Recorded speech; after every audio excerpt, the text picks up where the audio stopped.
education. When I started teaching some 18 years ago, it was a fun-filled classroom full of creative ideas where people were doing all kinds of writing and discussing and literature circles.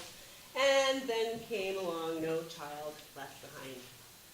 Data analysis is now the focus of our educational public school system, where teachers are evaluated on how well the children fill in bubbles once a year, and where the school is evaluated according to how the teachers teaching and how to fill out those bubbles.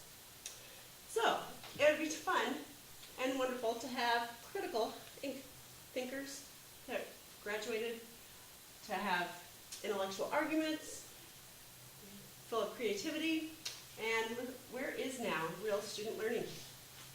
Let's take back the schools from within our community. Thank you. Reforming the tax code, which seems to me to be an oxymoron. How can we reform something that we can't even understand? So here's some thoughts on reforming the tax code.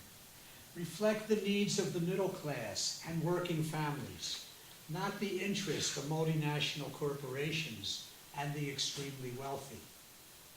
Have corporate America pay their fair share in taxes rather than nothing. And eliminate offshore tax evasion. Things have gotten so bad, if you remember, one of our candidates for president actually arrogantly pushed his tax evasion in the face of the voters. Fortunately, he didn't get elected. But this is what we have coming. Ensure that middle-class families do not continue to pay a higher percentage of income in taxes, more than multimillionaires and billionaires.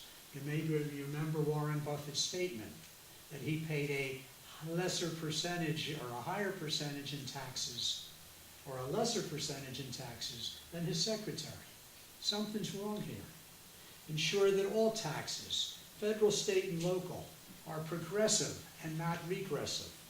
That is, they do not place excessive weight upon the lower income, and make sure huge financial institutions that we help bail out contribute substantially to deficit reduction.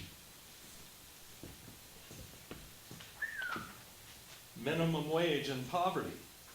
One of the ways that major corporations enrich themselves is by paying workers as little as possible, and as a consequence, many of these employees then have to rely on food stamps to feed their families, and Medicaid to cover medical needs. Many of these employees live in poverty, while the gap between the rich and themselves grows ever wider. Unemployment is too high, while underemployment is not even measured. And the solution is just not raising the minimum wage, but to create productive, good-paying jobs on the local level.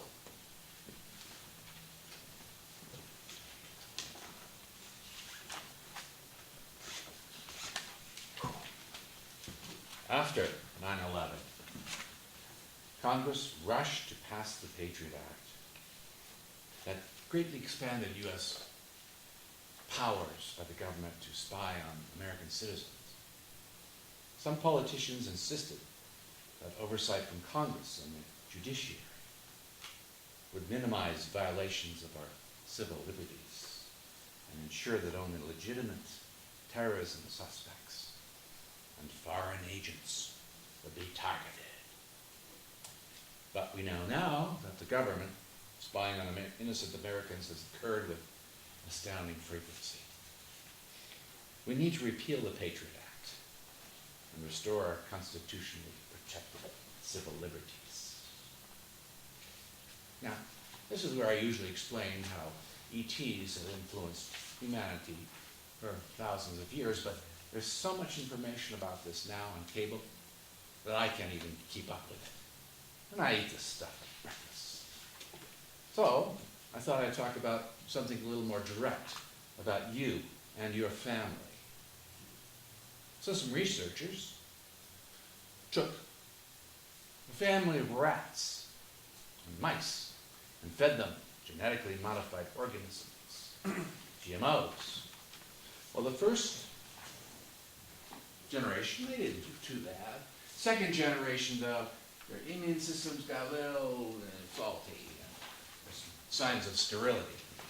Well, by the third generation, we're completely sterile.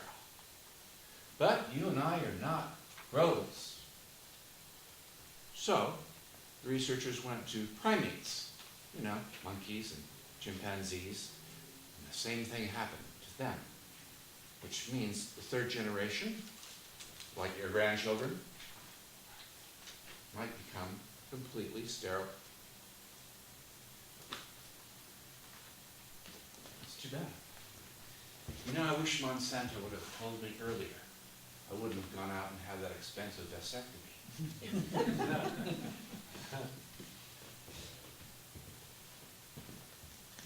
Did you see earlier this year that article in the newspaper? The government said they're going to use mind control techniques on the population. Well, it used to be that some whistleblower or ex-military or Freedom of Information Act would reveal something, and the CIA would go, oh, yeah, we did that 20 years ago, but we won't do it again. Well, what's really weird is them coming out and saying, we're going to do this to you ahead of time, in the future. What is the future? Well, hypothetically, it's tomorrow, right? But the article came out at the beginning of the year. So, the future is now. Oh, I don't want to draw any conclusions, but it's an interesting subject for you to have around the dinner table with a very large bottle of wine.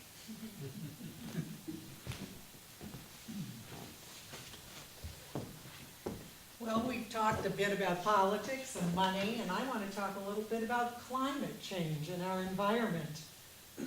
Bernie Sanders, the senator, says that climate threat and global warming is a greater threat than Al-Qaeda.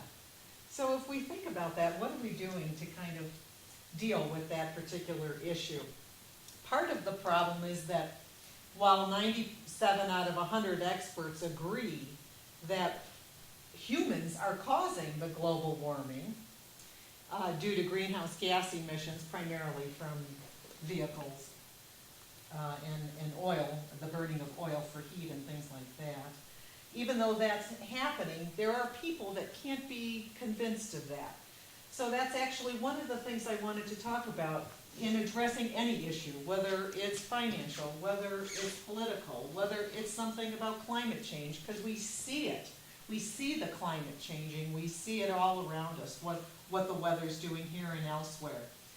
And we see what it's doing here in northern New Mexico. For example, fracking in northern New Mexico is wasting 3 billion gallons of water that cannot be reused every year. And in a state that doesn't have a lot of water, that's probably a big problem. But getting people to do something about it or to be aware of what the ramifications are is the problem, I think.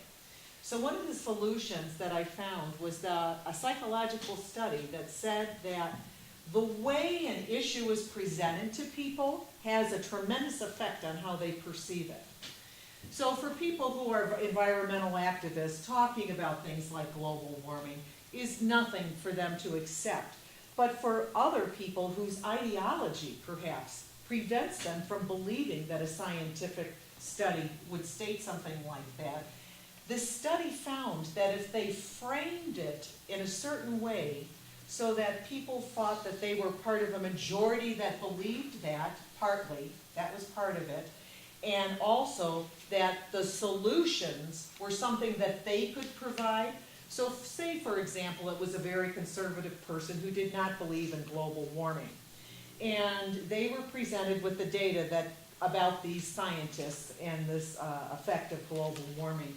They found that if they presented it in a way that gave them options to make businesses to solve the problem, for example, nuclear power, having a free market economy so that we can develop solutions, that tying those things in with the presentation of the problem helped people to kind of come to a consensus. And I don't think we're gonna change things unless we get to that point, which is not happening in Washington.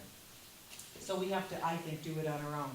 Some other solutions, I think, for climate change issues are so simple, and we can each do them individually. We can recycle even more than we are, have less size of a house, less cars, less cell phones and getting new smartphones, less shopping even, walk more, get outside and look at the climate and see what's happening. And one final solution might be to change your media coverage. If you're only listening to one perspective and you agree with that perspective, maybe it's time to change and look at something else.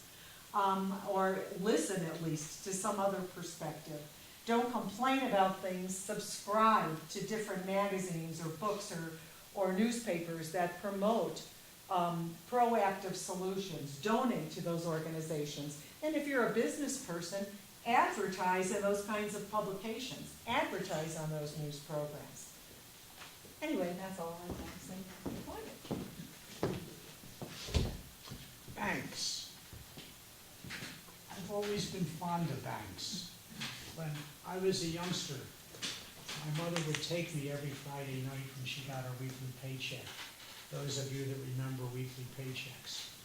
And she would take me to the bank and she would make a deposit in one of her savings accounts, be it a holiday account, a vacation club, or a special purpose account. And when we came into the bank, everybody knew us. They were our community banks, the beneficial associations, the credit unions, and the savings and loans, or S&Ls. We all remember S&Ls up to the 80s, when they kind of disappeared and the big banks gobbled them up. And this was a special time for me on Friday night. The president of the bank would come out, he would rub me on the head, you know, wish me luck and all that kind of stuff, and always had a gift for me, a lollipop or a candy bar or something. And it forced my mother to save, and when we needed a lump sum for something, we had it, and it taught me to save.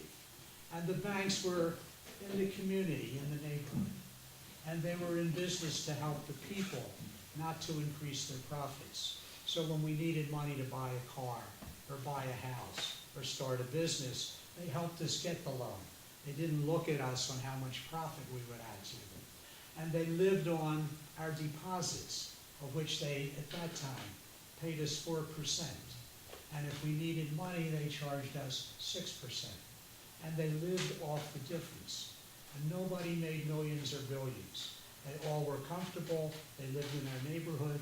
The president of the bank, while he made a nice salary, he wasn't becoming a billionaire or millionaire. And then along came deregulation, and the big banks formed.